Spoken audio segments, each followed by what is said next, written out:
కొరింథీయులకు రాసిన రెండవ పత్రిక 3వ అధ్యాయము 18వ వచనాన్ని మనం కలిసి చూద్దాం. 2 Corinthians chapter 3, reading all together verse 18.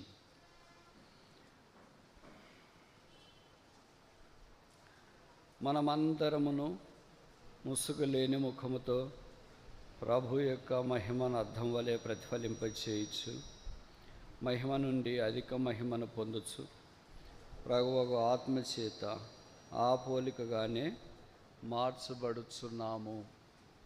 అలా చదువుదాం. చాలామంది చదవట్లేదు, బైబిల్ తీయట్లేదు, ఇంకా పరధ్యానంలో ఉన్నారు. 2 కొరింథీ 3:18 కలిసి చూద్దాం. మనమందరమును ముసుగు లేని ముఖముతో ప్రభు యొక్క మహిమను అద్దం వలె ప్రతిఫలింపచేయచ్చు, మహిమ నుండి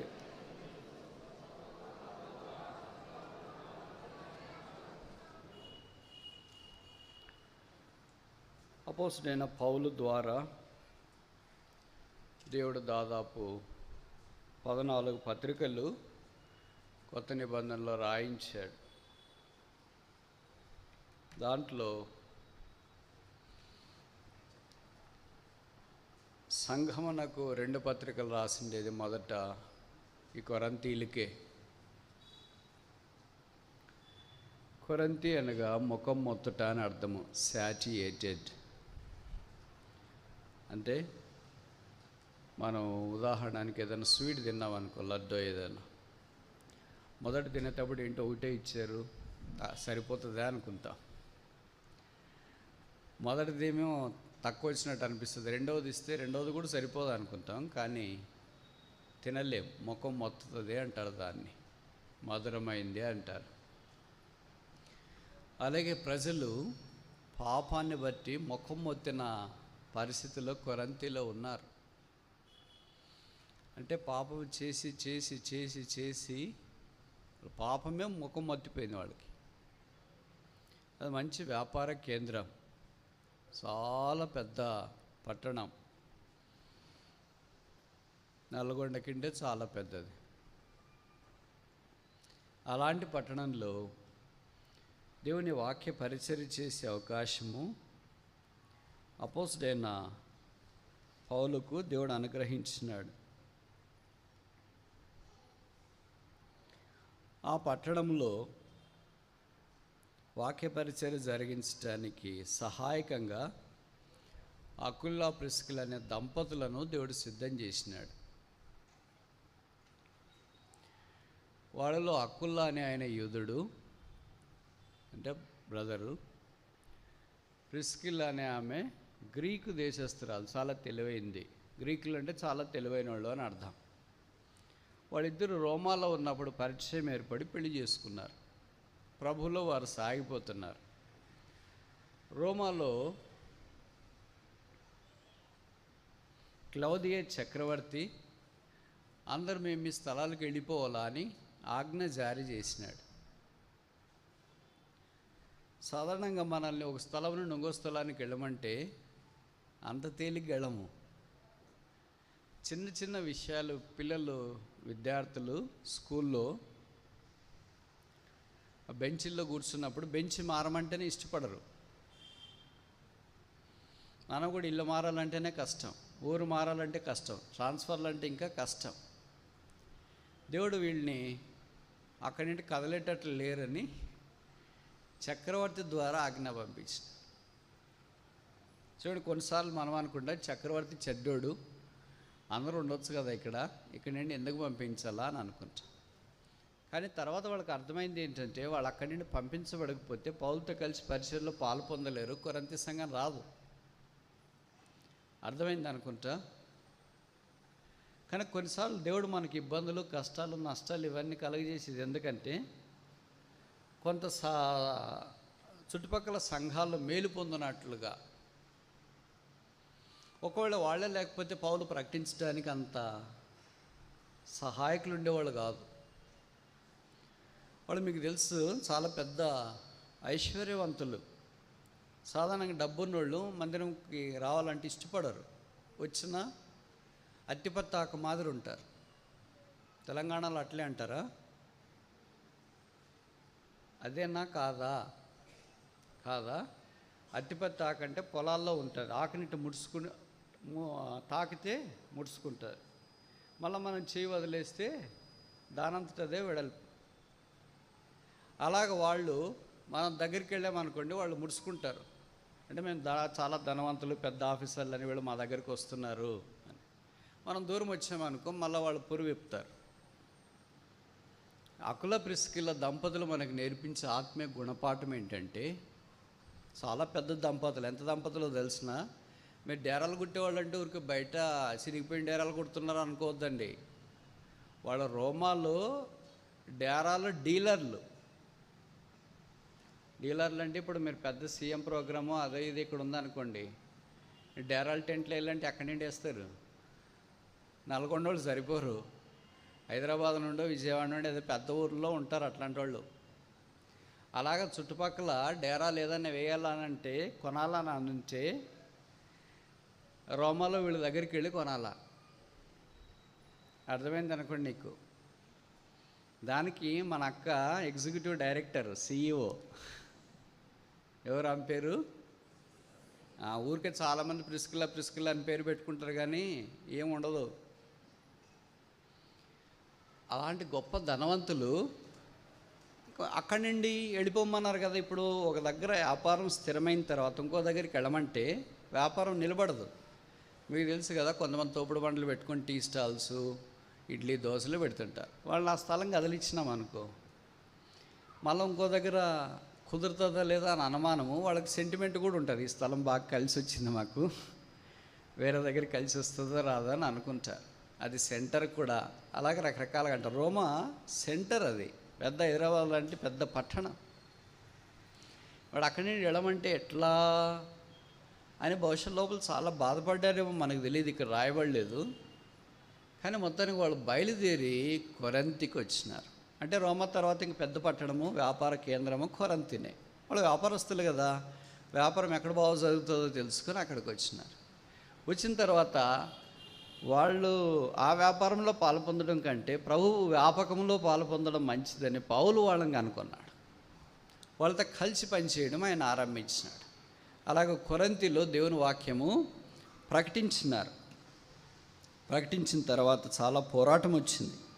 ఎంత పోరాటం వచ్చిందంటే, ఇంకా పౌలు అనుకున్నాడు, ఈరోజు రాత్రే ఇక్కడ ఆఖరి, ఎవళ్ళు మనం చెప్పే వాక్యం ఇష్టపడట్లేదు, చాలా కరడగట్టిన వాళ్ళు, ఉదయాలన్నీ బండబారిపోయినాయి, ఈ రాత్రి ఇక్కడి నుండి వెళ్ళిపోతా, నాకు చాలా పోరాటం వచ్చింది, ఏ సంఘానికి లేదా ఏ స్థలంలో ఏ పట్టణంలో సువార్త ప్రకటించడానికి వెళ్ళినా ఇంత పోరాటం రాలేదు, ఇక్కడి నుండి వెళ్ళిపోతాను అనుకున్నప్పుడు దేవుని దూత ఆయనకి రాత్రి ప్రత్యక్షమయ్యాడు. అప్పుడు పలికిన మాట, నాకు తెలిసి ఆయన సంఘాలకు సువార్త ప్రకటించే సందర్భాల్లో ఈ ఒక్క సంఘానికి మాత్రమే దేవుని దూత ఇలాగ ప్రత్యక్షమైనట్లు వాక్యంలో మనం చూస్తాం. నీవు భయపడక, మౌనముగా ఉండక, మాటలాడము, ఈ పట్టణంలో నాకు బహుజనం ఉన్నది. అపోస్తుల కార్యాలు 18:9-10 మనం చూస్తాం. ఇది చాలా గంభీరమైన వాగ్దానం. అపోస్తుల కార్యాలు 18:9, రాత్రి వేళ దర్శనమందు ప్రభువు నీవు భయపడక మాట్లాడము, మౌనముగా ఉండము, నేను నీకు తోడయున్నాను, నీకు హాని చేయటకు నీ మీదకి ఎవడను, ఈ పట్టణంలో నాకు బహుజనం ఉన్నదని పౌలుతో చెప్పగా అతడు వారి మధ్య దేవుని వాక్యం బోధించు 1 సంవత్సరం మీద 6 నెలలు వెళ్ళిపోవాలనుకున్న రాత్రి దేవుడు మాట్లాడినాడు. ఇప్పుడు ఎంతకాలం ఉన్నాడు దేవుడు మాట్లాడిన దాన్ని బట్టి? 1.5 సంవత్సరము వారి మధ్య దేవుని వాక్యము బోధించచ్చు. దేవుడు కొన్నిసార్లు వాగ్దానాల ద్వారా మనం దర్శిస్తాడు. భయపడక, మౌనముగా ఉండక, మాటలాడము అంటే మన మాటలు కాదు. మనం అనుకుంటాం, నేను ఇప్పటికీ చాలా మాట్లాడుతున్నాను కదా, ఇంకా మాట్లాడమంటున్నాడు దేవుడు అనుకుంటాడు. అది కాదు. చాలామంది నోళ్ళు ఆ మాటలు అనుకుంటారు. దేవుని మాటలు చెప్పడానికి కొన్నిసార్లు మనకు భయం వేస్తుంటుంది. మన దగ్గర పరిచయమైన వాళ్ళైనా, మన పొలాల్లో పనిచేసే వాళ్ళైనా, మన బంధువులైనా వాళ్ళకి చెప్పాలంటేనే మనం లోపల కొన్ని ప్రిజంప్షన్స్ తయారు చేసుకుంటాం. ఏమనంటే వాళ్ళు చెప్పినా కూడా వినరులే, ఎందుకు చెప్పడం మొదటిది. రెండవది, వాళ్ళు చెప్పినా కూడా మారలే, ఎందుకు చెప్పడం. మూడవది, వాళ్ళు చాలాసార్లు వింటారులే మనం చెప్తేనే ఏంటి. నాలుగవది, అసలు నేను ఇలాంటి వాళ్ళకి చెప్పడం కష్టము, దానికి ప్రత్యేకంగా ఉంటారు అలాంటి వాళ్ళని తీసుకొని వస్తాంలే. ఇలాంటి ప్రిజంప్షన్స్ అన్నీ ఒక ప్యాకేజ్ తయారు చేసుకుంటాం మనము, మొత్తానికి మాట్లాడకుండా అవుతాం. నేను రక్షించబడిన తర్వాత ప్రభు పరిచయంలోనికి రాక మునుపు ఈ వాగ్దానం నాకు వచ్చింది 1994. ఎవరో మీలాంటి వాళ్ళు కొంతమంది అడిగినారు, బ్రదర్ ఈ సంవత్సరం మీకు వాగ్దానం ఏంటి ప్రభు ఇచ్చిందంటే, నేను ఇది చెప్పిన, భయపడక మౌనముగా ఉండక మాటలాడము అని. సరే ఏంటో ఇది అనుకున్నా. ఆ సంవత్సరం దేవుడు పరిచర్య కొరకై విస్తారమైన ద్వారాలు తెరవడం ఆరంభించినాడు. Youth retreats, youth camps, special meetings, అలాంటి పరిచర్యలు ఆ సంవత్సరం అంతా వాడబట్టడానికి ప్రభు సాయం చేసేది. అప్పుడు తెలిసింది నాకు. ఎందుకు భయమో అని మీరు అంటారేమో, ఇప్పుడు అలవాటు అయిపోయింది కనుక అనిపించట్లేదు. అలవాటు కాని నిలబెట్టండి, ఇక్కడ ఎన్ని బాటిల్లో నీళ్ళు తాగుతారు. అది భయం వస్తుంది, దాన్ని స్టేజ్ ఫియర్ అంటారు. ఎందుకు వస్తుందో తెలియదు, వస్తుంది.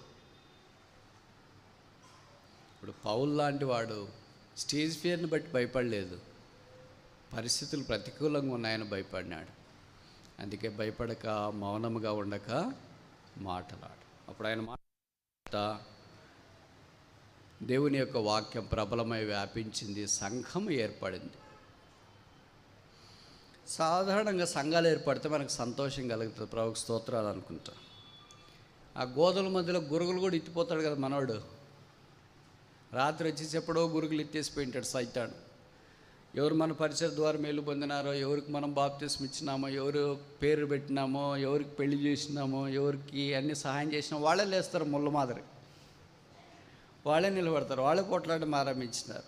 అలాగ పోట్లాడడం ఆరంభిస్తే అది పౌలుకు తెలిసింది. అప్పుడు పౌలు రోమాలో ఉన్నాడు. అప్పుడు పౌలు మొదటి పత్రిక వాళ్ళ కొరకు రాశాడు. తర్వాత వారు ఆత్మీయంగా కొంత కట్టబట్టడానికి ముందుకు వచ్చినారని ఎగిన తర్వాత వారి కొరకే ప్రోత్సాహపరచడానికి పౌలు రెండవ పత్రిక కొరంతీలకు రాశాడు. ఈ కొరంతీలు ఆత్మ సంబంధమైన ఆశీర్వాదంలోనికి రావాలని పౌలు ఉద్దేశించి వారిని పురుకొల్పటానికి ఈ రెండవ పత్రిక పరిశుద్ధాత్మ దేవుని ద్వారా చేసిన ప్రయత్నం. ఈ పత్రిక అసమానమైనది. కనీసం 5 కారణాలు మనం చెప్పవచ్చు. మొదటిది ఏంటంటే, it is the testimony of Paul. ఇది పౌలు యొక్క సాక్ష్య పుస్తకం. పౌలు సాక్ష్యం అపోస్తల కార్యాలు 3 సార్లు చెప్పాడు. 9వ అధ్యాయము, 22వ అధ్యాయము, 26వ అధ్యాయాలు. కానీ 5 నిమిషాలే చెప్పాడు. కానీ ఇక్కడికి వచ్చిన తర్వాత ఆయన తన సాక్ష్యము వారికి వివరంగా బోధించినట్లు వాక్యం ద్వారా మనకు అర్థమవుతుంది. ఈ సాక్ష్యంలో మీకు తెలుసో తెలియదో, మామూలుగా మనం సాక్ష్యం అంటే ఏం చెప్తాం? మన బ్యాక్గ్రౌండ్ అంతా చెప్తాం. మేము అసలు ఎంత ధనవంతులమో తెలుసా, ఎంత పెద్దవాళ్ళమో తెలుసా, ఎవరిని కొట్టినని తెలిసినా, ఎవరికి నష్టం కలిగిందో తెలిసినా, ఇదంతా చెప్పేస్తాం. చెప్పేసి ఎక్కడో ఒక మాట అట్లా తాళింపు మాదిరి, యేసుప్రభు నన్ను మార్చినాడు అని చెప్పేసి దిగిపోతూ ఉంటాం. ఇంకా చివరిలో అది ట్విస్ట్ ఏంటంటే, అసలు నా సాక్ష్యం చెప్పాలంటే టైం సరిపోదు. అందరూ అట్లే చెప్తుంటారు. ఎక్కడ సాక్ష్యం చెప్పమని ఇచ్చినా అసలు నా సాక్ష్యం చెప్పాలంటే టైం సరిపోదంటే నీకు సాక్ష్యమే లేదు అని అర్థం. ఎందుకంటే యేసుప్రభు తర్వాత కొత్త నిబంధనలో సాక్ష్యం కలిగింది ఒకడు పౌలు లాంటివాడు. ఆయన సాక్ష్యమే 3 సార్లు 5 నిమిషాలే చెప్పినాడు.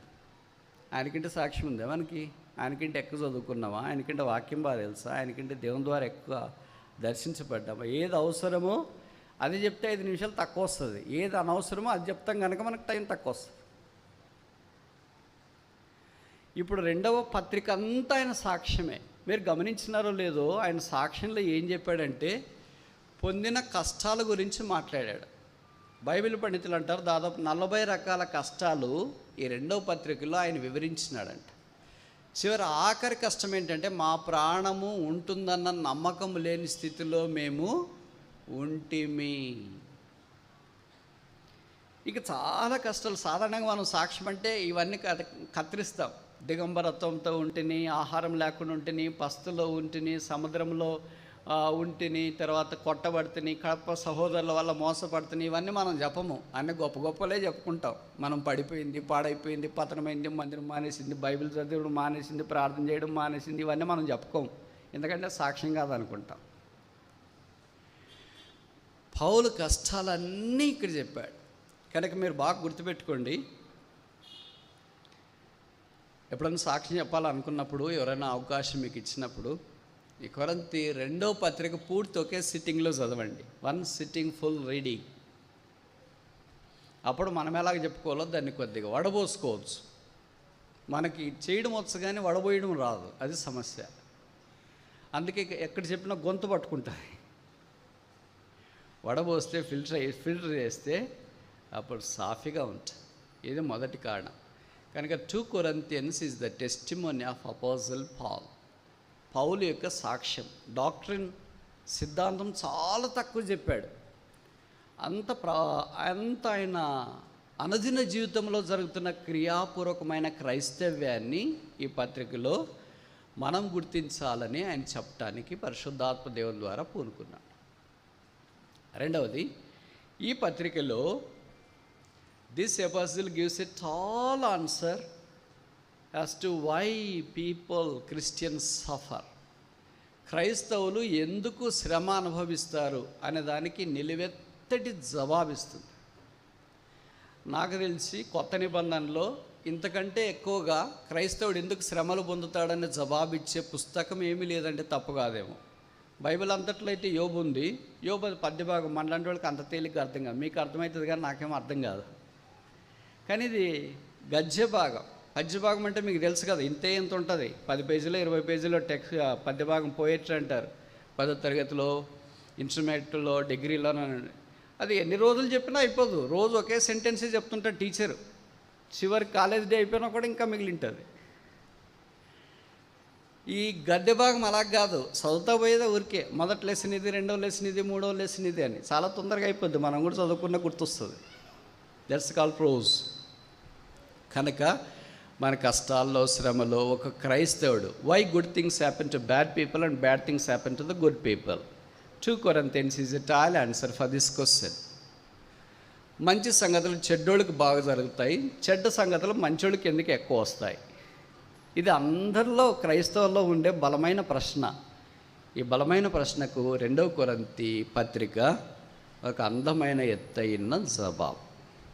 మూడవది, ఎందుకు ఈ పుస్తకం అసమానమైనది అంటే, 3వ కారణం, ఈ పుస్తకంలో the greatest question and the greatest answer in the new testament is mention.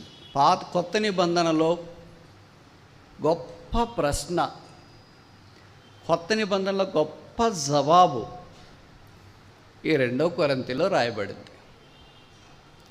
ఏంటి గొప్ప ప్రశ్న అని మీరు ఆలోచిస్తున్నారేమో. ఆ ప్రశ్న లేకపోతే జవాబు ఉండేది కాదు, జవాబు లేకపోతే మనం ఇక్కడ ఉండేవాళ్ళం కాదు. కరెక్టేనా?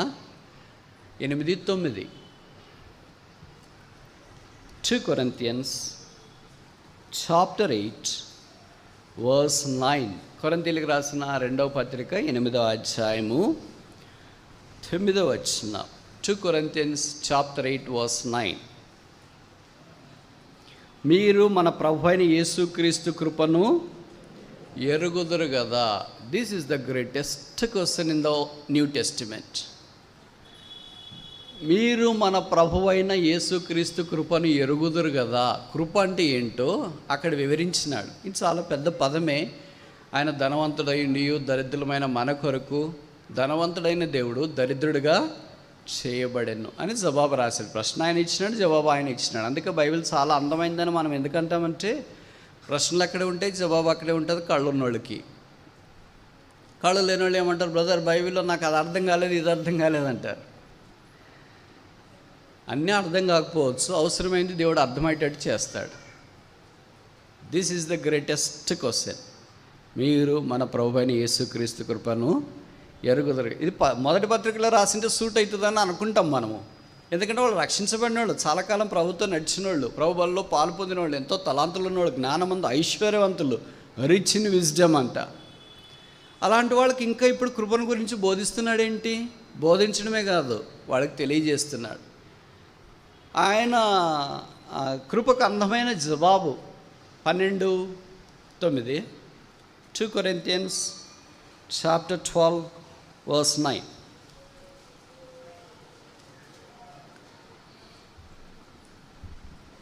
అందుకు నా కృప నీకు చాలు.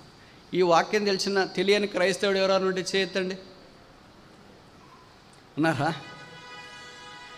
నా కృప నీకు చాలును అనే వాక్యము తెలియని క్రైస్తవుడు ఎక్కడైనా ఉంటాడా? 8:9 ఏంటి? మన ప్రభువైన కృపను ఎరుగుదురా, ప్రభువైన యేసుక్రీస్తు కృపను. 12:9 ఏంటి? నా కృప నీకు. ఈ రెండు మాటలు బైబిల్ ఇక్కడ తప్ప ఇంకెక్కడ లేవు. The greatest question, the greatest answer. అందుకే మనం ఏ సందర్భంలోనైనా, ఎన్ని కష్టాల్లోనైనా ఈ 12:9 ఎక్కువ జ్ఞాపం చేసుకుంటాం. నా కృప నీకు చాలను, నా కృప నీకు చాలను. వీళ్ళల్లో వాల్ టెక్స్ట్ కూడా చాలామంది ఈ వాక్యం ఖచ్చితంగా పెట్టుకుంటారు. ఇప్పుడు ఎన్ని కారణాలు చెప్పాం? కొరింథీ 2వ పత్రిక మిగతా పత్రికలతో తలంచినప్పుడు అసమానమైనది అనటానికి ఎన్ని కారణాలు చెప్పాము? 3 కారణాలు చెప్పాము. 4వ కారణం ఏంటి?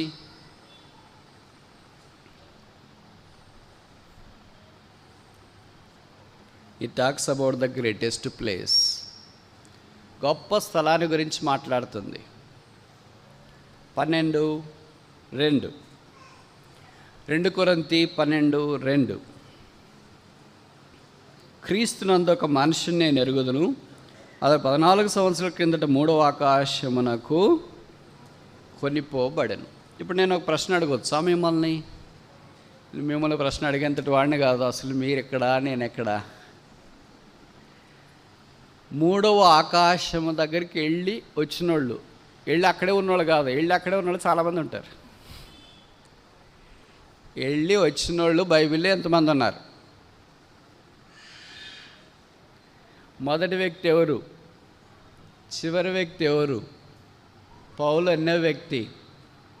మనకు అలాంటిది ఏమైనా ఉందా? మనం 3:30 కనుక వచ్చింటామేమో, కానీ 3వ ఆకాశానికి రావడం ఏంటి అని మనం అనుకుంటాం.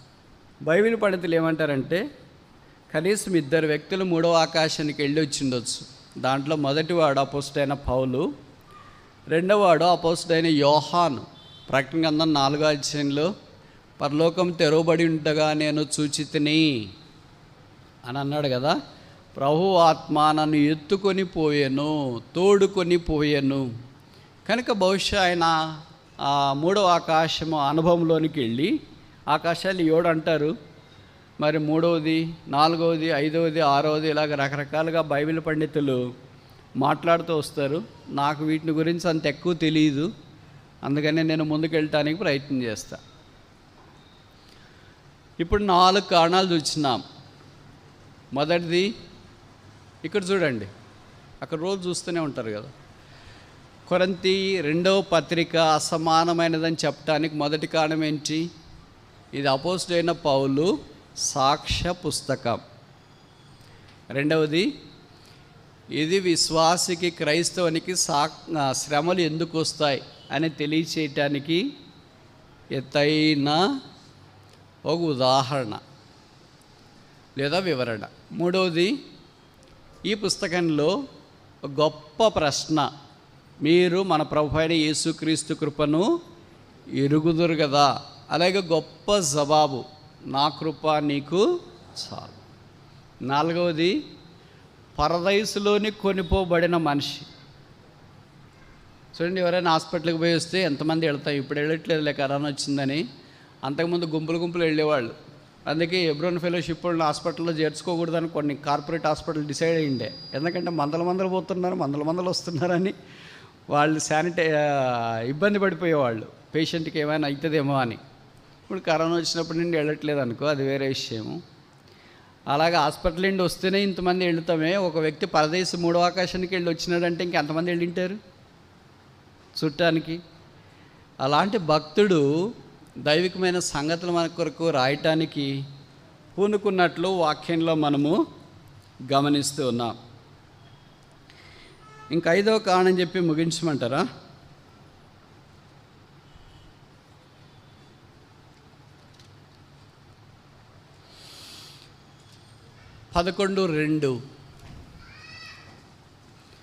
కొరింథీ 2వ పత్రిక 11వ అధ్యాయము 2వ వచనం. దేవాసక్తితో మీడల ఆసక్తి కలిగి ఉన్నాను, ఎందుకనగా పవిత్రురాలైన కన్యకగా ఒక్కడే పురుషుని కనుక క్రీస్తుకు సమర్పింపవలనని మిమ్మల్ని ప్రధానము చేసి తిని. Espoused to Christ as a chaste virgin. పవిత్రాలైన కన్యకగా క్రీస్తుకు ప్రధానం చేయబట్ట. ఈ పదం నాకు తెలిసి బైబిల్లో అదొక్క సందర్భంలోనే రాయబడింది.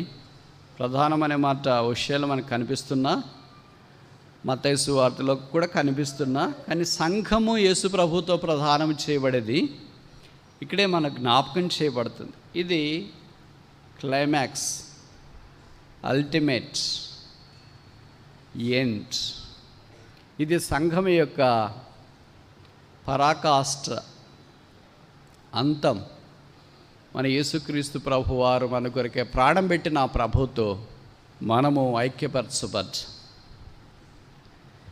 ఇలాగ చాలా కారణాలు ఈ కొరింథీ పత్రిక 2వ పత్రిక చాలా ప్రత్యేకమైందని చెప్పడానికి మనకు కనిపిస్తాయి. కానీ సమయ హద్దుబాటును బట్టి 5 మాత్రమే మనం ఇప్పుడు చూస్తున్నాం. కానీ ఈ దినము రేపు పరిశుద్ధాత్మ దేవుని ద్వారా మనం చేసి చిన్న ప్రయత్నం ఏంటంటే బైబిల్ మాధుర్యాన్ని జరుపుకోవటానికి కొంత ప్రయత్నం చేస్తాం. అది బాగుందని తెలిసిన వాళ్ళు మీరు కొనసాగించవచ్చు, అది ఇబ్బందిగా ఉంది అనుకున్న వాళ్ళు మీ ఇష్టం. దాని కొరకే చిరు ప్రయత్నం. ఈ 5 కారణాలతో ఈ 2వ పత్రిక అసమానమైనదని మనం గుర్తించవచ్చు. అపోస్తలుడైన పౌలు ఏ పత్రిక రాసినా చాలా చక్కటి సంబోధన మాటలు, పరిచయము వాడటం మనం ఎరుగుదాం. ఇలాగ మనం కూడా ఉంటే ఎంత బాగుండు అని అనుకుంటాం. కొరింథీ 2వ పత్రిక, కొరింథీలకు రాసిన 2వ పత్రిక 1వ అధ్యాయం 1వ వచనం. 2 Corinthians chapter 1 verse 1.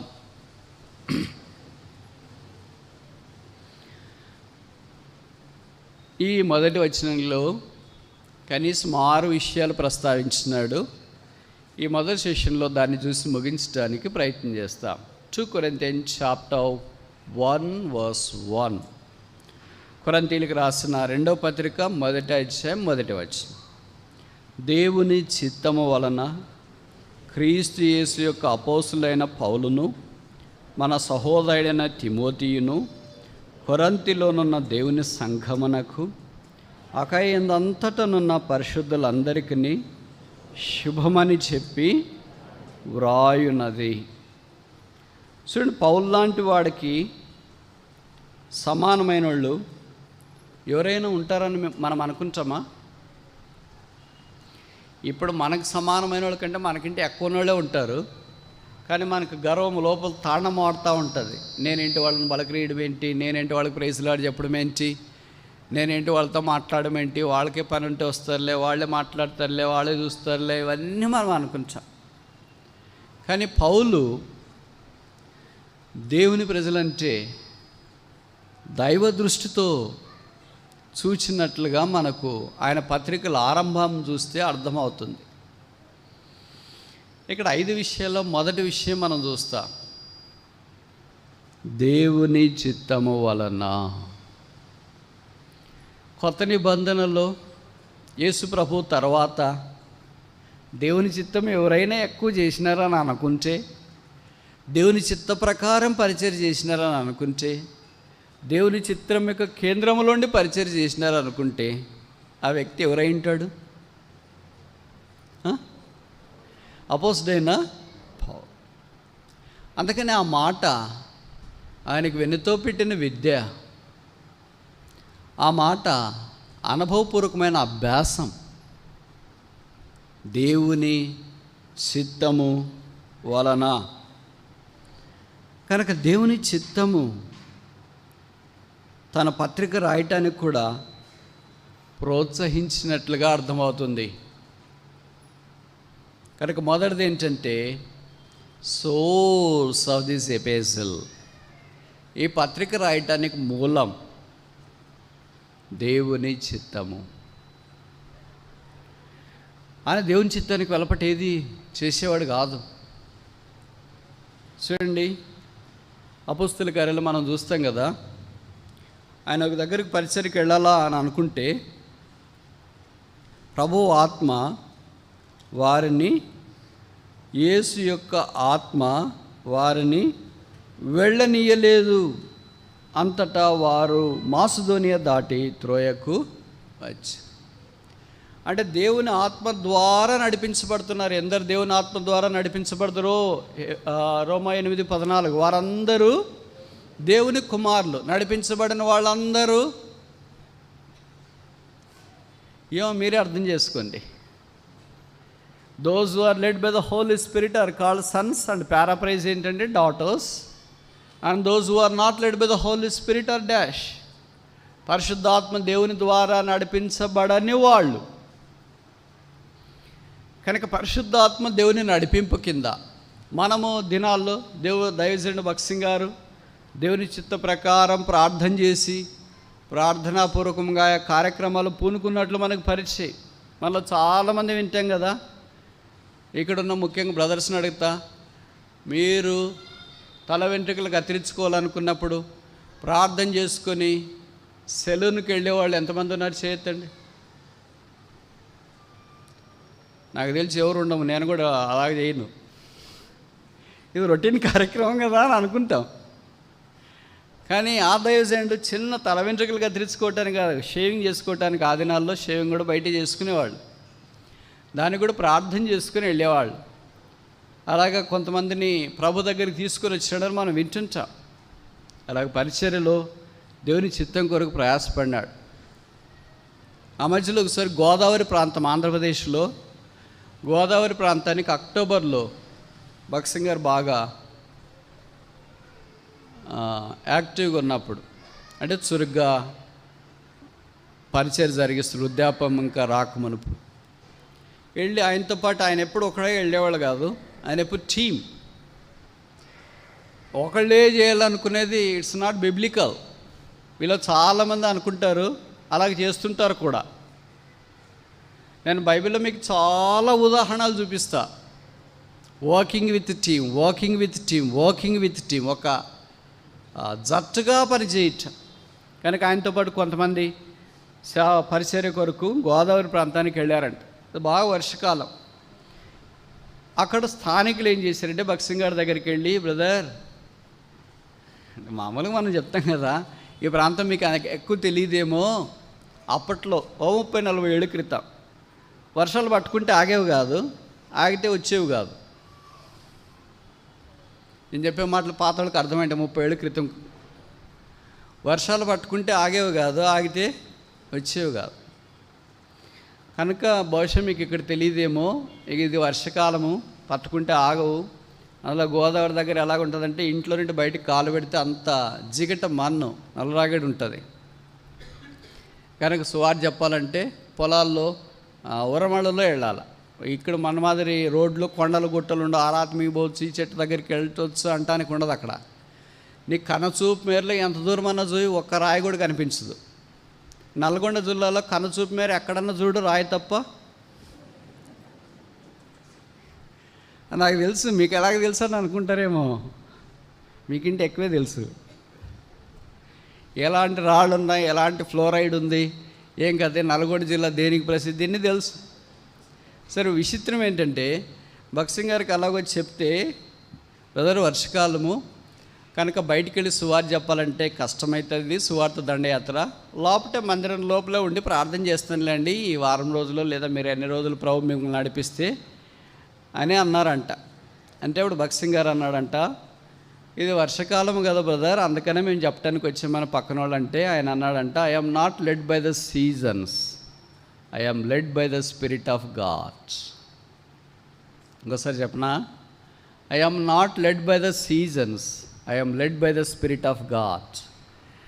నేను ఋతువుల ప్రకారము లేకపోతే సీజన్, వేసవికాలం, వర్షకాలం, చలికాలం ఇలాంటి దాన్ని బట్టి నేను నడిపించబడను, దేవుని ఆత్మ ద్వారా నడిపించబడతా. ఈ సీజన్స్ బట్టి నడిపించబడడం అనేది సామాన్యమే, న్యాచురల్. మనం అనుకుంటాం కదా చలికాలము ఆలస్యంగా వెళ్ళాలా, వేసవికాలము తొందరగా వెళ్ళాలా, వర్షకాలము వెళ్ళకుండా ఆగిపోవాలా. ఇవన్నీ మనకు కొన్ని కాలాలు ఉంటాయి. కాలాన్ని బట్టి డ్రెస్సులు వేసుకునే వాళ్ళు కూడా చాలామంది ఉన్నారు, కాలం ప్రకారం ఉండేవాళ్ళు కూడా చాలామంది ఉన్నారు. అలాగ ఉండడం తప్పేం లేదు. వేరే దేశాలకు వెళ్ళేటప్పుడు కూడా అక్కడ ఏ కాలము ఎలాంటి వాతావరణం ఉంటుందో ముందే మనం తెలుసుకొని ఆ ప్రకారం సిద్ధపడి వెళ్తూ ఉంటాం. కానీ ఆ దైవజనుడు అలాగే చెప్పాడంట. చెప్పడం మాత్రమే కాదు, మనం చాలామంది చెప్తూ ఉంటాం, ఆచరణలోకి వచ్చేటప్పుడు కదా విషయం తెలిసేది, మన సంగతి ఏంటో బయటపడేది. ఇంక బయటికి వెళ్ళిన తర్వాత ప్రజలు దాని మీదే దృష్టి పెట్టింటారు, వర్షం పడుతుందేమో అని. దాదాపు వారం ఎంతో సువార్త దండయాత్ర అయ్యేదాకా చినుకులే పడలేదు, వర్షమే రాలేదు. అది పూర్తి వర్షకాలం పడితే ఆగదు. అలాంటి పరిస్థితుల్లో కూడా దేవుడు వారి పరిచర్య కొనసాగించడానికి సహాయం చేస్తూ వచ్చిన. చెప్పదలుచుకున్న విషయం ఏంటంటే, we are not led by the seasons but led by the Holy Spirit. ప్రభు యొక్క ఆత్మ ద్వారా మనం నడిపించబడాలని కోరబడుతున్నాం. పౌలు ఆ ఆత్మ ద్వారా దేవుని చిత్తం ఎరిగి ఈ పత్రిక రాయటానికి పూనుకున్నాడు. రెండో విషయం చూస్తామా, కొరింథీయులకు రాసిన 2వ పత్రిక 1వ అధ్యాయం 1వ వచనం. 2 Corinthians chapter 1 verse 1. దేవుని చిత్తము వలన మొదటిది, రెండవది క్రీస్తు యేసు ద సేవియర్, రక్షకుడు. ఈ క్రీస్తు లేకపోయింటే నేను ఏమైండేవాడినో. పౌలు మాటలు కదా, నేను ఎంతో దౌర్భాగ్యుడిని, ఎంతో చెడిపోయిన వాడిని. ఈ క్రీస్తు ద్వారా ఇప్పుడు నేను జీవించే జీవితము ఆయనను బట్టే. Not I but Christ liveth in me. నేను కాదు, క్రీస్తే జీవిస్తున్నాడు. ఎవరైనా ఇలాగ చెప్తామా? మనం ఏం చెప్తాము? క్రీస్తు కాదు, నేనే జీవిస్తున్నాను. అందుకే death rocks every place. Where there is a Christ there is life, where there is no Christ there is death. ఎక్కడ క్రీస్తున్నాడో అక్కడ జీవం ఉంటుంది, ఎక్కడ క్రీస్తు లేడో అక్కడ మరణం ఉంటుంది. ఎక్కడ క్రీస్తున్నాడో అక్కడ శాపం ఉంటుంది, ఎక్కడ క్రీస్తు లేడో ఎక్కడ క్రీస్తున్నాడో అక్కడ ఆశీర్వాదం ఉంటుంది, ఎక్కడ క్రీస్తు లేడో అక్కడ శాపం ఉంటుంది. ఎక్కడ క్రీస్తున్నాడో అక్కడ మేలు ఉంటుంది, ఎక్కడ క్రీస్తు లేడో అక్కడ కీడు ఉంటుంది. కనుక మనం క్రీస్తుని కలిగిన వారము, క్రీస్తుని ధరించిన వారము, క్రీస్తులో ఉన్నవారము, క్రీస్తు ద్వారా నడిపించబడేవారం, ఆయన ద్వారా కొనసాగించబడేవారం అని పౌలు జ్ఞాపకం చేస్తున్నాడు. అందుకే ఆయన రక్షకుడని పదే పదే రాస్తూ వచ్చినాడు. ఆ రక్షకుడైన యేసుక్రీస్తును ఆయన పరిపూర్ణముగా అంగీకరించి సామాన్యులైన ఖైదీలు, సోల్జర్స్, చెరసాలలో తనతో పాటు ఉన్న ఖైదీలు మొదలుకొని ఆ దేశాన్ని పరిపాలిస్తున్న గొప్ప గొప్ప అధికారులు, అగ్రిప్పరాజు లాంటి వాళ్ళ దగ్గర, ఫేస్తు లాంటి వాళ్ళ దగ్గర, ఫిలిక్స్ లాంటి వాళ్ళ దగ్గర కూడా నిలబడి ప్రభుని గురించి సాక్ష్యము తెలియజేసినాడు. అది కొత్త నిబంధనలు అసమాన అనుభవం. From a common man to a uncommon king. సామాన్య మనిషిని మొదలుకొని అసమానమైన రాజు దాకా ఎవరి దగ్గరైనా ఒకే రకమైన నిలబడు. అది మన వల్ల వద్దంటారా? మన కాళ్ళే వణకు పుడతాయి, బీపీ ఎక్కువైపోతాయి, షుగర్ ఎక్కువైపోతుంది, నీళ్ళు తాగుతాం, నీళ్ళు అయిపోతాయి కానీ సాక్ష్యం అయిపోదు. పౌలు అలాంటి వాడు కాదు. తన తోటి ఖైదీలు మొదలుకొని దేవుని యొక్క వాక్యం ప్రకటించడానికి పూనుకున్నవాడు. అందుకే నేను ఏ క్రీస్తు ద్వారా పట్టబడుతున్నో, ఏ క్రీస్తు నేను పట్టుకున్నాను, ఏ క్రీస్తుని నేను ఎరిగాను ఆయన క్రీస్తుని గురించి బహుశా ఆయన తెలుసుకునే దాంట్లో మనం విషయమంతా కూడా తెలుసుకోకపోయినా ఆయన దాంట్లోనే అనుభవపూర్వకంగా ముందుకు సాగిపోవటానికి ఇష్టపడ్డాడు. కనుక Christ is the saviour of the world. క్రీస్తు లోకమునకు రక్షక. ఆ రక్షణను గురించి తెలియచేయటానికి పౌలు ఎప్పుడూ ముందంజ ఉన్నాడు.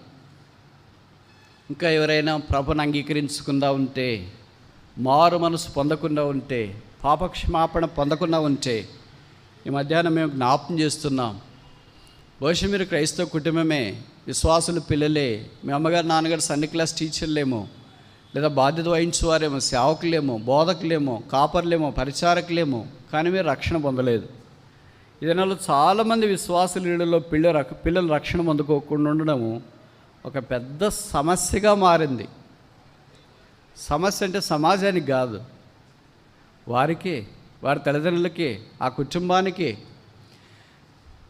విచిత్రం ఏంటంటే లోకంలో ఇంత కలవరం చూస్తున్నారు కదా. రష్యా ఉక్రెయిన్ యుద్ధం చూస్తున్నారు, ఆయా స్థలాల్లో కరువులు చూస్తున్నారు, ఆయా స్థలాల్లో కరోనా తీవ్రత చూస్తున్నారు, మరణాలు మన చుట్టే కనిపిస్తున్నాయి. ఇన్ని ప్రతికూల పరిస్థితులు చూచినా ఉదయం కరగకపోవటానికి కారణం ఏంటి? మార్పు పొందటానికి కారణం ఏంటి? జీవితం రక్షణ పొందాలనే ఆశ లేకపోవటానికి కారణం ఏంటి? నిర్లక్ష్యం. చూస్తానులే అని నీకు చూసే అవకాశం రాకుండా అయితే ఒకటే ఒకటి చూస్తావు: నరకం, పాతాళం, అగ్నిగుండం, ఆరని జ్వాలలు, వేదనకరమైన స్థలం. అక్కడికి నువ్వు వెళ్ళకూడదని దేవుడు ఉద్దేశించి కాలం సంపూర్ణమైనప్పుడు తన కుమారుణ్ణి పంపించినాడు. ఆయన పేరు యేసు ప్రభు. అందుకే పౌలు తిమోతికి రాస్తున్నాడు, దేవుడు ఒక్కడే, దేవునికి నేను నరులకున్న మధ్యవర్తి ఒక్కడే, ఆయనే క్రీస్తు యేసు నరుడు. ఆయన నరుడుగా వచ్చినాడు. ఎందుకంటే నరులైన మనము దేవునికి దూరస్థులం అయిపోయినా. చెప్పబడింది కదా ఆది కాండంలో, నరుల చెడుతనము భూమి మీద గొప్పదనియు, వారి తలంపుల్లోని ఊహలనియు కేవలం చెడ్డవని దేవుడు చూచెను. ఇలాంటి నరుల మధ్యలోనికి దేవనరుడుగా యేసు ప్రభు వారు భూమి మీదకి వచ్చినాడు. ఆయనలో పాపము లేదు, ఆయన పాపం చేయలేదు, ఆయన పాపం ఎరగడు. అయితే మన కొరకే పాపముగా చేయబడ్డాడు. శిలువ మీదకి వెళ్ళాడు. తల మీద ముళ్ళ కిరీటం, ముఖం మీద ఉమ్మి, చేతుల్లో మేకులు, దేహమంతా కొడదెబ్బలు, ప్రక్కలో బల్లెపోటు, రక్తం కార్చి చనిపోయి సమాధి చేయబడి తిరిగి 3వ దినాన్ని లేచి పరలోక స్థలములో మహామోహనికు కుడిపార్శ్వమున ఆసీనుడైన నా ప్రభువారు ప్రేమ కలిగి చేతులు చాప ఆహ్వానిస్తున్నాడు. ఈ ఉదయకాలం ప్రభుని యేసునందు విశ్వాసం ఉంచుము, నీవు రక్షణ పొందుతావు. సమాధానం, నెమ్మది నీ హృదయాన్ని ఆవరిస్తుంది. లోకంలో ఎన్ని తలకిందులయ్యే పరిస్థితులు కలిసిన, తుఫాన్లు వచ్చినా, ఉపద్రవాలు వచ్చినా, కరువులు వచ్చినా, ఖడ్గాలు వచ్చినా, యుద్ధాలు వచ్చినా, ఏ అనర్థం జరిగినా, రోగాలు వచ్చినా, తెగుళ్ళు వచ్చినా, నీ ఆత్మ రక్షించబడింది కనుక ఈ లోకాన్ని విడిచిపెడితే ప్రభుతో సదాకాలం ఉండే భాగ్యంలోనికి తీసుకుని పోబడతా. ఈ రక్షణ వద్దా? ఈ పాపక్షమాపణ వద్దా? ఈ మారు మనసు వద్దా? దేవుని అనుగ్రహేశ్వర్యం మారు మనసు పొందుటకు నిన్ను ప్రేరేపిస్తుందని ఎరగక సహనాన్ని, దీర్ఘశాంతాన్ని తృణీకరించడానికి ధైర్యం చేయొద్దు. ప్రభువైన యేసునందు విశ్వాసం ఉంచుము. యేసు రక్తం ప్రతి పాపము నుండి మనల్ని కడిగి పవిత్రులుగా చేయండి. నేడే రక్షణ దినం, ఇదే అనుకూల సమయం. ఇప్పుడే యేసును స్వీకరించడానికి తీర్మానం చేసుకో. ఆయన రక్షకుడిగా ఎరుగు. అపోస్తలుడైన పౌలును దేవుడు వాడుకున్నట్లు మన పరిమితిలో మనల్ని కూడా ఆయన వాడుకోవాలని కోరుతున్నాడు. 3వది చూస్తామా? కొరింథీయులకు రాసిన 2వ పత్రిక 1వ అధ్యాయం, 2 Corinthians chapter 1 verse 1. 2 కొరింథీ 1వ అధ్యాయం 1వ వచనం. దేవుని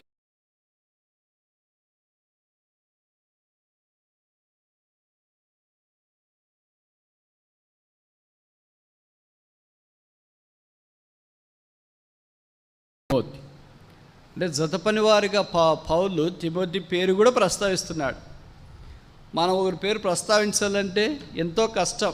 మాలాంటి వాళ్ళకి కూడా బయట నుండి వచ్చిన వాళ్ళకి చెప్పాలంటే కష్టం. ఎందుకంటే స్థానికంగా ఎన్నో సమస్యలు ఉన్నాయి. ఎందుకు బ్రదర్ ఆయన పేరు చెప్పారు, ఎందుకు బ్రదర్ వాళ్ళ పేరు చెప్పారు, ఇక్కడ అన్ని చాలా సమస్యలు ఉన్నాయని అనుకుంటూ ఉంటాం. సమస్య అనుకునే వాళ్ళకి అన్ని సమస్యలే, మనమే ఒక సమస్య. అర్థమైందని నేను చెప్పే మాటలు మీకు. సమస్య సంఘంలో లేదు, సమాజంలో లేదు. సమస్య ఎక్కడుంది? మనలోనే ఉంది. We are a problem and Christ is the solution for our problem. మనమే సమస్య, మన సమస్యకు పరిష్కారం యేసుక్రీస్తు ప్రభు. పౌలు లాంటి గొప్పవాడు తిమోతి లాంటి వాడిని ప్రస్తావించడం చాలా ఆత్మ సంబంధమైన సంగతి కదా. తీతు పేరు కూడా ఈ పత్రికలో ప్రస్తావించబడుతూ వచ్చింది. తను ఒక టీం తయారు చేసింది, టీమప్. అందుకే నేను ఎప్పుడు చెప్తుంటా, ఒక టీమ్గా ఉండండి. అయ్యో బ్రదర్, మీరు మస్తు చెప్తారు కానీ ఎన్ని సమస్యలు తెలుసా వాళ్ళతో. వాక్య ప్రకారం జీవించాలనుకుంటే సమస్యలే వస్తాయి, వాక్యం పక్కన పెట్టి జీవించాలనుకుంటే ఏం సమస్య ఉండదు. One man show. నేనే రాజు, నేనే రాణి, నేనే దాసుడు, నేనే సేవకుడు, అంతా నేనే. పౌలు వారితో కలిసినాడు. పౌలు లాంటి వాడు మీరు ఊహిస్తారా? అసలు పౌలు రాసే మాటలు మనకు వింటే ఆ భయం వేస్తుంది. ఆయన తీతును చూడాలని ఒక స్థలానికి వెళ్ళాడంట. విచిత్రం ఏంటంటే అక్కడ తీతు లేడు. లేకపోతే పౌలుకి ఏమైంది, మనమేమనంటా మంచి పని అయిపోయిందిలే, తీతు లేడు, ఉండింటే మళ్ళీ ఒక గిఫ్ట్ ఇవ్వాలి, ఈయనకి డబ్బులు మనకి తక్కువ వస్తాయి అనుకుంటాం. కానీ తీతు ఎలాగా, పౌలు ఏమనుకున్నాడు చూడండి. కొరింథీయులకు రాసిన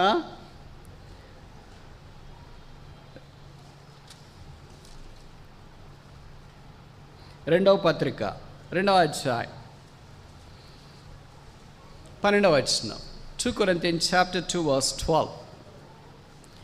క్రీస్తు సువార్త ప్రకటించుటకు నేను త్రోయకు వచ్చినప్పుడు ప్రభువు నందు నాకు మంచి సమయం ప్రాప్తించి ఉండగా సహోదరుడైన తీతు నాకు కనబడనందున నా మనసులో డాష్. ఇలాంటి పదం పౌలు నోట్ల నుండి వస్తుందని మనం ఊహిస్తామా? ఎక్కడైనా మనం పలానా స్థలానికి వెళ్ళినప్పుడు మనకి ఇష్టమైన ఒక బ్రదర్ సిస్టర్ కనపడకపోతే నా మనసు బాగాలేదని అనుకుంటామా? పీడ విరగడైపోయింది, కనపడలేదు. దేవుడు ఎంత ప్రార్థన ఆలకించిన, వాళ్ళకి అనిపిస్తే మళ్ళీ వాళ్ళతో మాట్లాడాలా, వాళ్ళకి డబ్బులు ఇవ్వాలి, గిఫ్ట్ ఇవ్వాలి, అది ఇవ్వాలి, ఇది ఇవ్వాలి, వాళ్ళు వస్తామంటారు, చేస్తామంటారు, ఇవన్నీ చాలా చాలా జరుగుతాయి కదా అని అనుకుంటాం. కానీ పౌలు మనస్సులో నెమ్మది కావాలంటే ఎవరు రావాలంట? 3వ ఆకాశానికి వెళ్ళినోడికి తీతుతో అవసరమండి.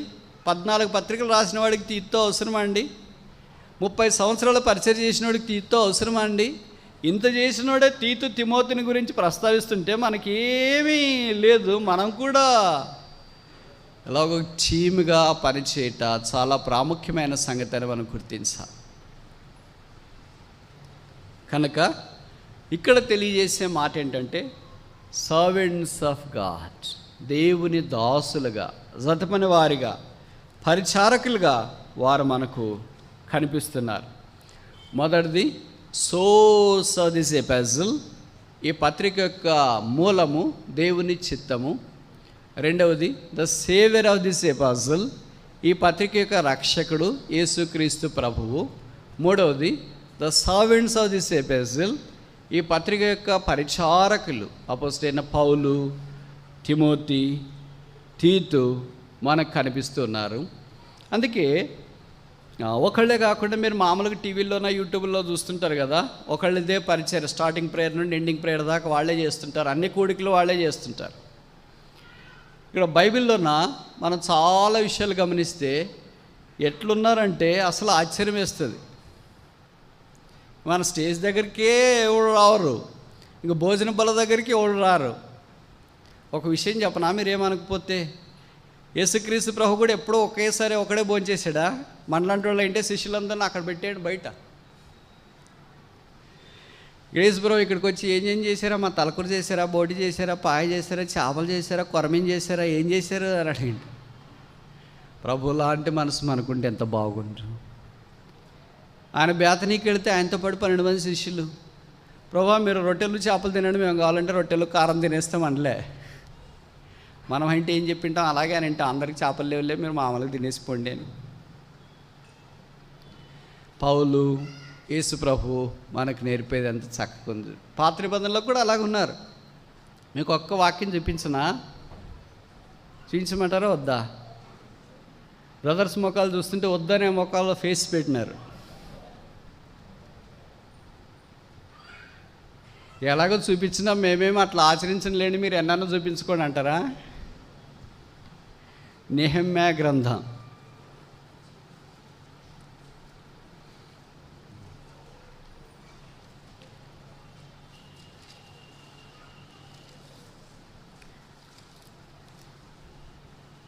5వ అధ్యాయం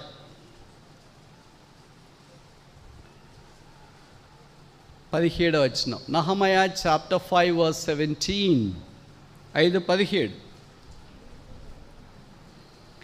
భూమి సంపాదించుకునే వారం కాము, నా భోజన బల్ల యొద్ద మా చుట్టూ నన్ను అన్యజనుల్లో నుండి వచ్చిన వారు గాక, యూదులను అధికారులను. ఎంతమంది? ఎప్పుడైనా మన బల్ల చుట్టూ ఇంతమంది కూర్చున్నారా? కూర్చున్న వాళ్ళు లేచిపోయారా?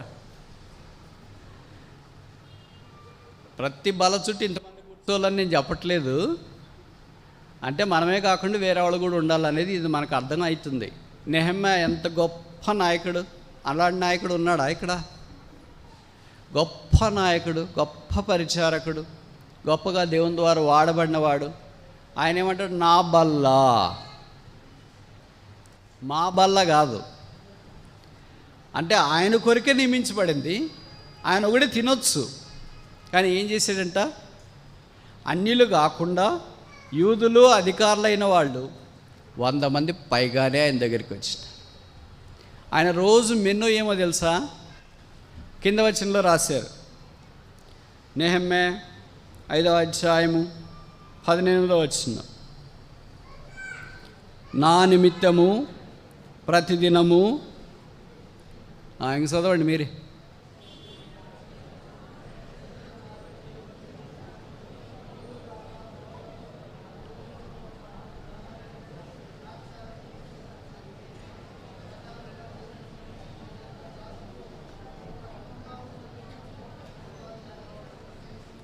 ఆయనకు చాలండి. ఇప్పుడు ఒక ప్రశ్న అడుగుతా, చదివేశారు కదా, ఇదంతా మామూలుగా ఈ దినాల ఖర్చు మాదిరి అయితే ఎంత అవుతుంది చెప్పండి? మెనూ చదివారు కదా, ఇప్పుడు ఇదంతా కలిసి ఒక రోజుకి ఎంత ఖర్చు అయింది? రేట్లు తెలియదా మీకు? ప్రతిదినము ఒక డాష్ ఎంత అది? 30,000. ఆ తర్వాత చూడండి, 6 ఒక గొర్రె ఎంత? 10 గరేజీంలో పడుతున్నాయా లేదా? ఎన్ని? 6. ఒక్కోటి 10,000 వేసుకోండి. ఎంత అయింది? 60,000. ఎద్దు ఎంత? 30,000 అన్నారు. మొత్తం ఎంత? 90,000. తర్వాత ఏంటి?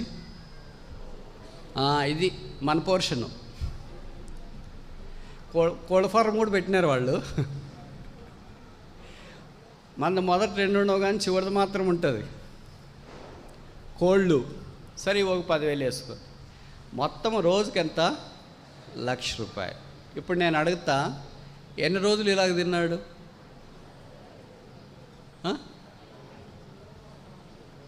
12 సంవత్సరాలు ఉన్నాడా? రోజుకు ₹1,00,000 అయితే 365 రోజులకి ఎంత? 365 లక్షలు. 365 లక్షలు అంటే ఎంత?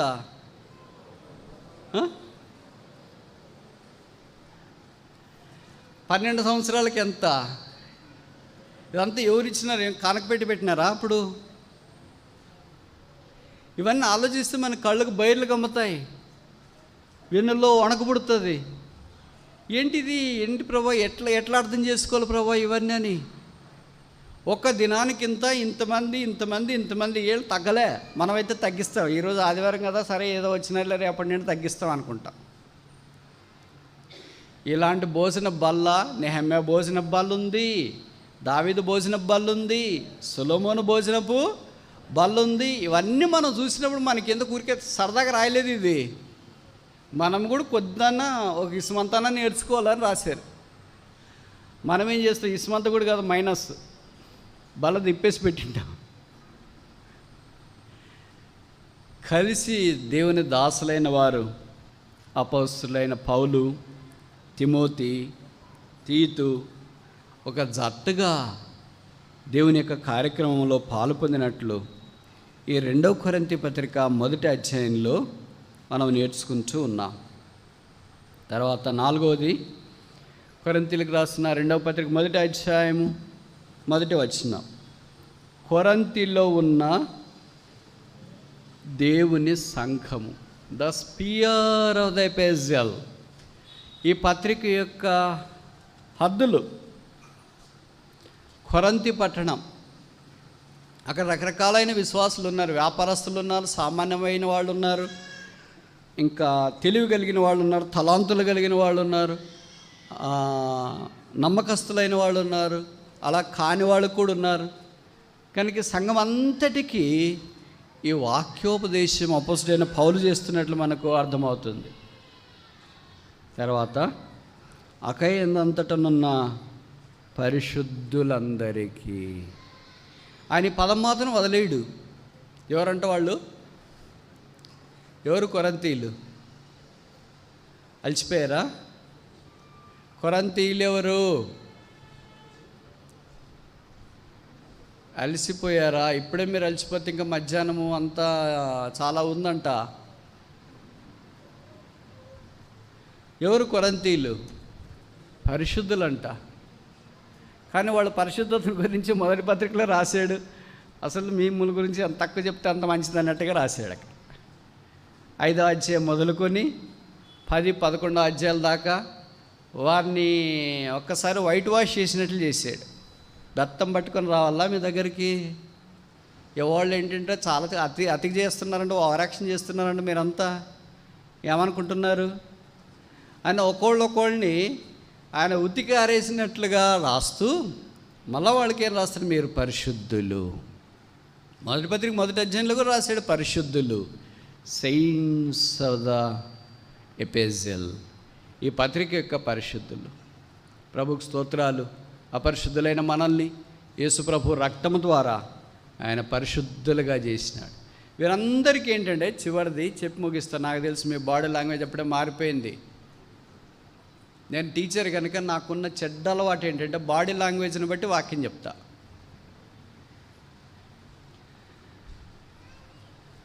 సరేనా? శుభమని చెప్పి వ్రాయినది, salutations to the church, salutations of the epistle. ఈ పత్రిక యొక్క వందన వచనం శుభం. శుభం.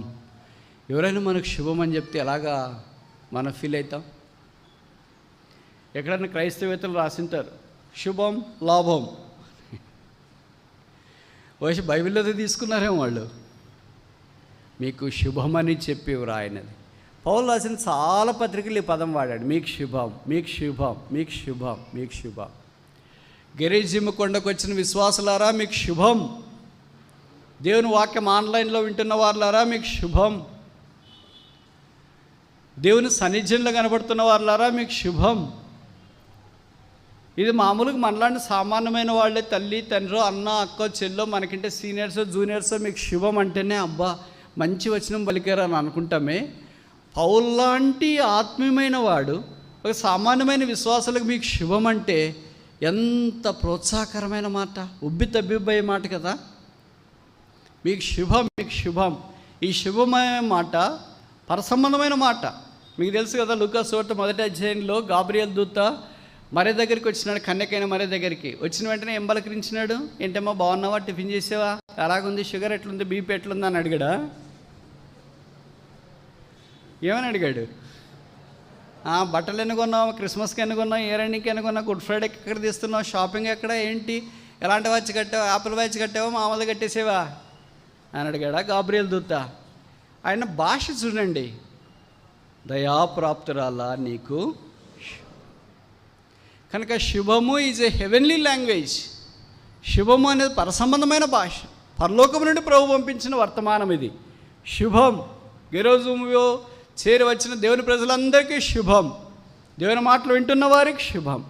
శుభం అని చెప్పి వ్రాయినది. శుభము కలుగునుగాక. దేవుడు మనందరి జీవితాల్లో శుభవచనంతో నింపాలని కోరుతున్నాడు. శాపంతో వచ్చావా, దుఃఖంతో వచ్చావా, కృంగిపోయి వచ్చినావా, డస్సిపోయి సూలిపోయి వచ్చినావా, ఇది నా ప్రభు నీకు శుభమవునుగాక. నీ కార్యక్రమం శుభమవునుగాక. నీ బాధ్యతలు శుభమవునుగాక. నీ ఏర్పాటు శుభమవునుగాక. నీ చదువులు శుభమవునుగాక. నీ ఉద్యోగం శుభమవునుగాక. నీ ప్రయత్నాలు శుభమవునుగాక. నీ వ్యాపారం శుభమవునుగాక, నీ పరిచర్య శుభమవునుగాక, నీ దైవిక కార్యక్రమాలన్నీ శుభమవునుగాక. పౌలు ఆరంభం మీకు శుభం. క్రీస్తు యేసు యొక్క మహిమను ప్రతిబింబింపచే మనము శుభముతో ఆరంభించబడి శుభముతో ముగించబడాలని కోరబడుతున్నా. కనుక ఆయన ఇంకా రక్షకుడిగా ఎరగని వారు ప్రభువైన యేసునందు విశ్వాసం ఉంచండి, అప్పుడు మీకు శుభం. ప్రార్థన.